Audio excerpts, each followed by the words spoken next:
Now, without any further ado, and since we've got a lot on the agenda and time is pressing, I'd like to move straight on to the extraordinary meeting. And I have to start again with a brief run through. Good evening. I'll start off as if it had been ordinary. Good evening, members of the Office of the Council and members of the press and public. Thank you for your continued attendance at this extraordinary meeting of the Council. I have to go through the filming of the meeting again. I would advise that if filming takes place, anyone in attendance in the public areas may have their image captured. I urge anyone filming proceedings to avoid filming members of the public, particularly if there are children present. Does anyone intend to film the meeting? No. Any filming or recording will not be permitted for any item of business where exempt or confidential information is considered, following exclusion of the press and public from the meeting. So, without any ado, agenda item 1, apologies for absence. Again, I've received apologies from Councillors Dexter, Moore, Rogers, Towning and Lees. Councillor Curry.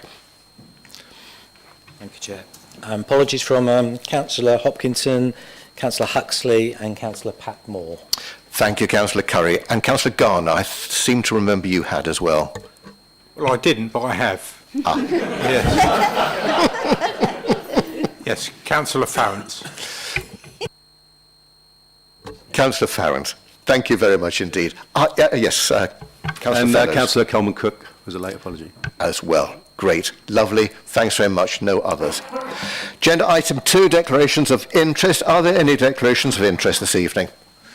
No. Agenda item 3, the annual Treasury Management Review. I call upon Councillor David Saunders. Councillor Saunders. Thank you, Chairman. This has been a long time coming. This report summarises a backward look on our Treasury management activity for 2021-22. The figures remain provisional because our 21-22 accounts have still not yet been audited and therefore are subject to change until the audit is completed. The regulatory environment places a responsibility on members for the review of and scrutiny of Treasury management policy and activities. This report is therefore important in that respect, as it provides details of the 21-22 year-end position for Treasury activities. Firstly, I'm pleased to report that all of our activities operated within the limits agreed by members. The other key messages that I would like to summarise from the report are that our capital expenditure was significantly under budget. This is detailed further in the budget output report coming to Cabinet later this month. That's on the 20th, so not long to wait.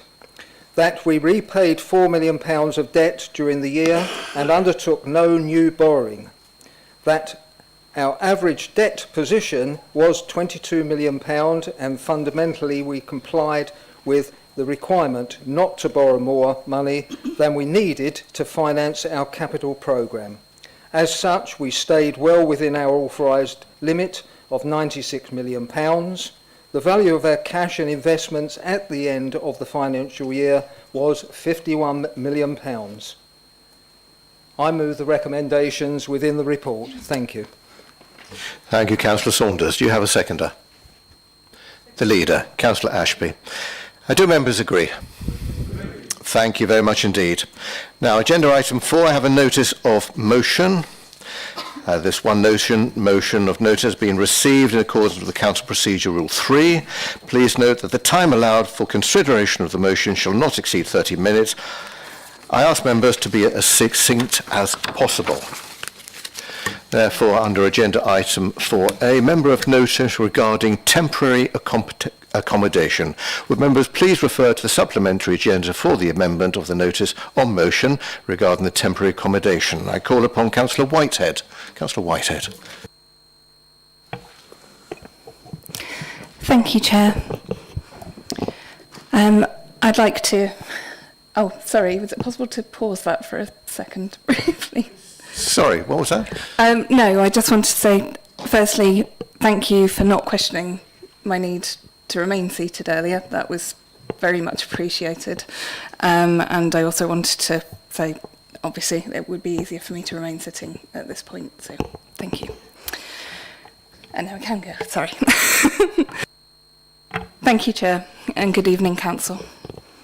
I am speaking tonight to introduce a motion on the continuing and spiralling need for greater numbers of temporary housing in Thanet, and to further discuss the need for growth of our in-house temporary housing programme, to better provide for our residents and simultaneously reduce the costs related to using independent providers at a time when evictions are rising and the need for temporary housing is ever increasing.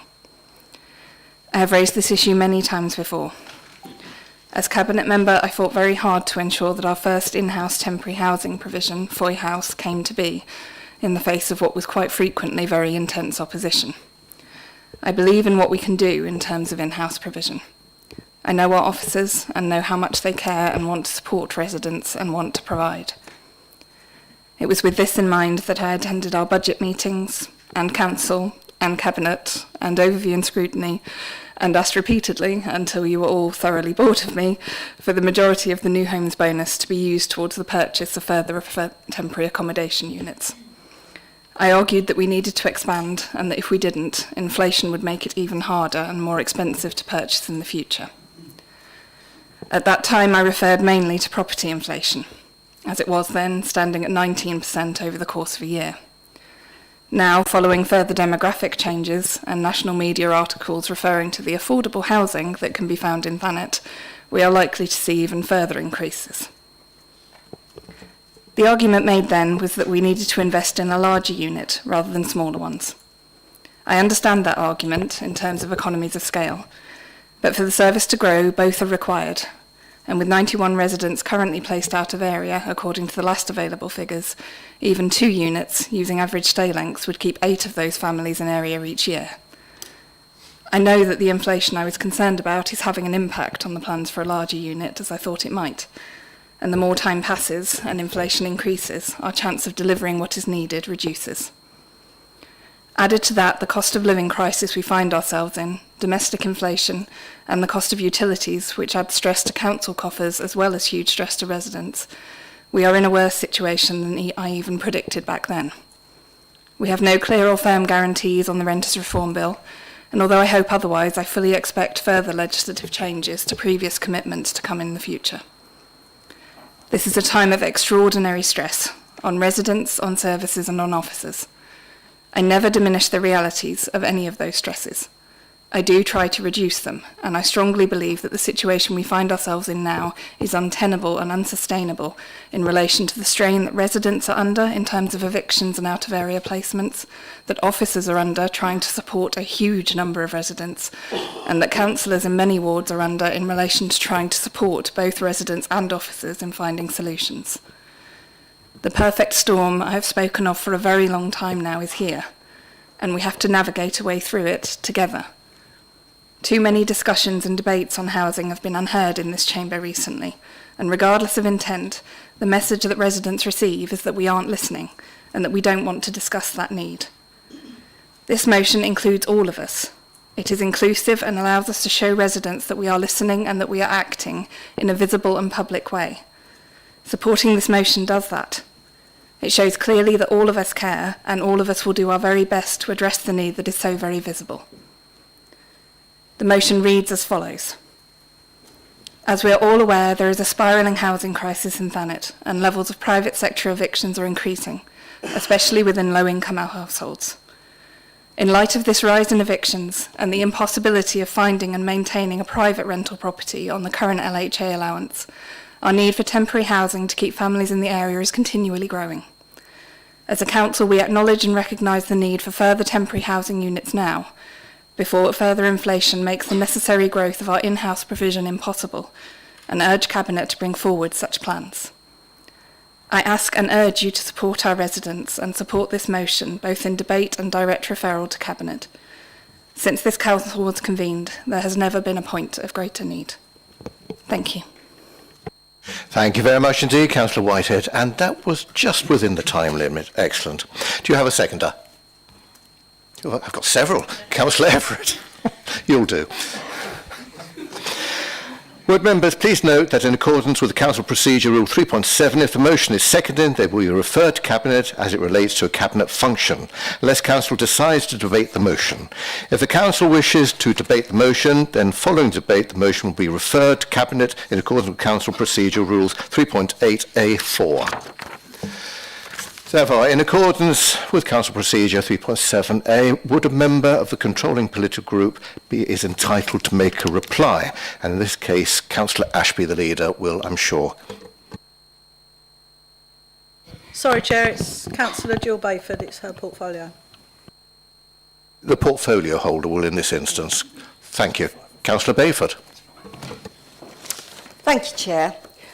This Cabinet is fully aware of the issues raised in the motion, and Councillor Whitehead will also know that from our portfolio meetings that the housing team are doing everything they can to ease the situation.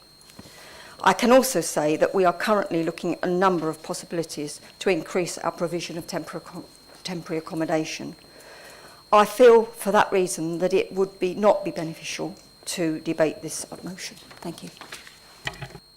Thank you very much indeed, Councillor Bayford. Can I have a proposer and seconder if we wish to debate the motion? Councillor Everett would like to propose. Who's got his sim? I got Councillor Alban there. Thank you. Do members agree to debate the motion? I think we better go for a hands display. Those in favour of debating the motion?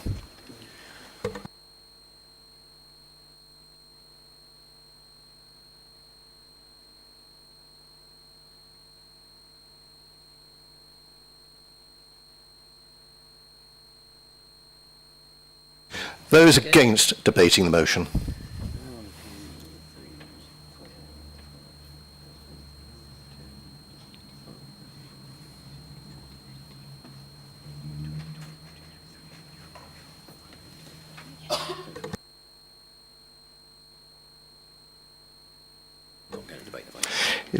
That is lost. We're not going to be debating the motion. The motion will therefore be referred to Cabinet.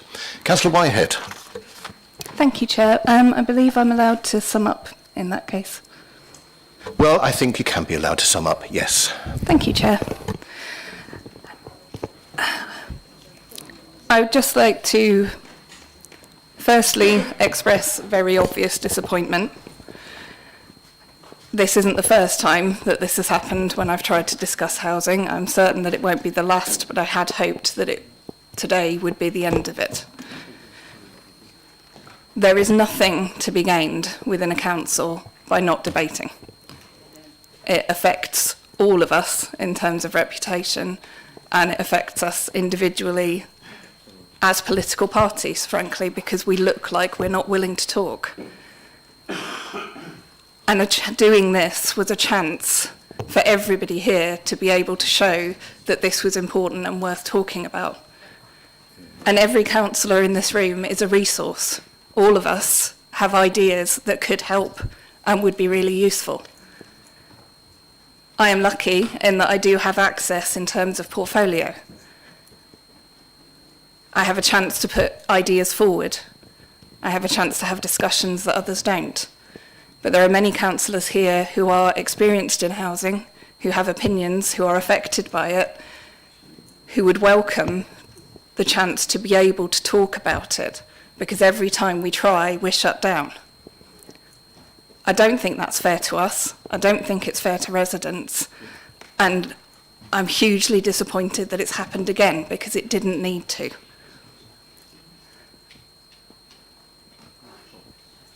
And I ask, please, that this does not happen again, because we are useful and you should use us and you should consider how this looks to residents. Thank you. Thank you very much. Point of order, Chair, Councillor. Slow down a minute. I was just about to congratulate Councillor Whitehead on her strength of opinion. Councillor Everett. I'm not going to challenge the way that this has been conducted. Clearly, I'm disappointed by the Conservative group's response, but we'll deal with that elsewhere. But what I do want to say is that the discussions we've had outside this meeting about the handling of this motion have illustrated how grossly inadequate our constitution is around this issue. You know, we've had some detailed and intelligent discussions about it. We really need, as a priority, to sort out that constitution. And I'm afraid that what's in that constitution about the handling of motions is just a load of rubbish, frankly. And the sooner we get that done, the better. All right, Councillor Everett. Councillor Everett, as you are aware, we have already discussed this with the Chief Executive, and you know there are going to be some thoughts about it. Councillor Bayford.